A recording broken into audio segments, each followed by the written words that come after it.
There's something strange, almost unsettling about thinking of someone who isn't even part of your life anymore. No calls, no messages, no real connection anymore. They're still there. In your thoughts, in random moments, in the quiet spaces of your day. You wake up, and somehow, they cross your mind that you're doing something completely normal, and suddenly, something reminds you of them, and at night, when everything slows down, they come back even stronger. And you sit there wondering, why? Why am I still thinking about someone who's not even here anymore? If you've ever felt this video is for you. Because the truth is, this isn't random, but it also might not mean what you think it means.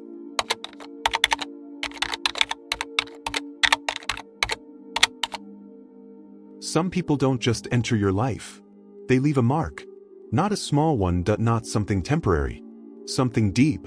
Maybe they made you feel something you hadn't felt in a long time. Maybe they understood you in a way others didn't, or maybe they hurt you in a way that stayed. The human brain doesn't let go of emotional experiences easily, especially the intense ones. It replays them, tries to understand them, tries to make sense of them. That's why you're still thinking about them. Not because they're still around, but because the feeling they created still is. Let's be honest. Not every story ends properly. Sometimes there's no final conversation. No clear ending. This is why it's over. Just silence. And silence is the loudest thing your mind can hear.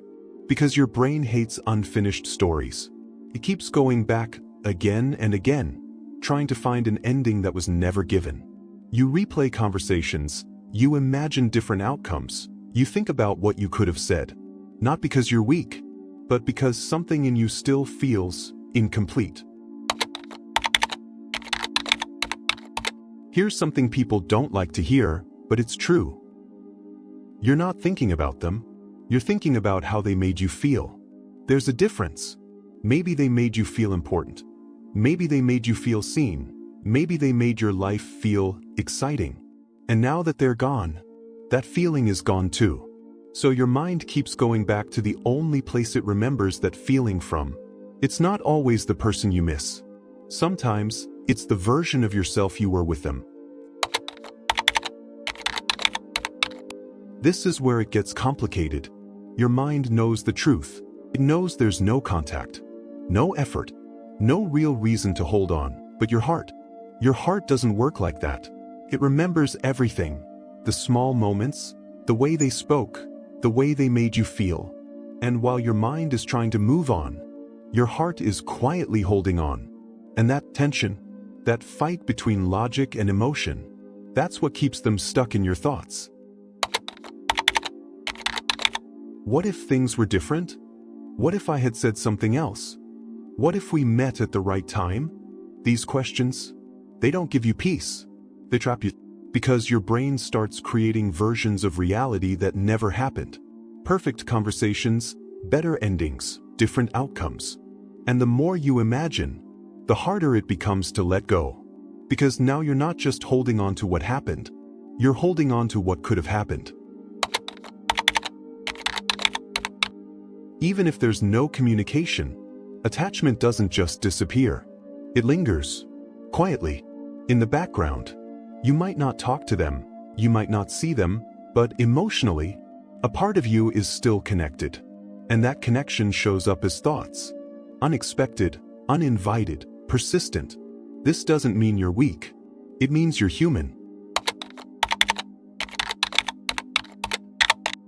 Your mind isn't trying to hurt you. It's trying to heal you. Every time you think about them, it's not always about going back. Sometimes it's about understanding. Processing, letting go, slowly. Healing doesn't happen in one moment. It happens in layers. And sometimes, thinking about someone over and over again is part of that process.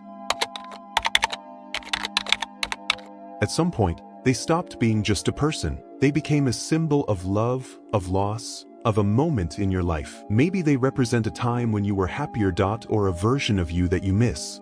And that's why they stay in your mind. Because letting go of them feels like letting go of something bigger. Just because you're thinking about someone doesn't mean they're thinking about you. And I know that's not what most people want to hear, but it's important, because if you keep believing they must be thinking about me too, you'll stay stuck.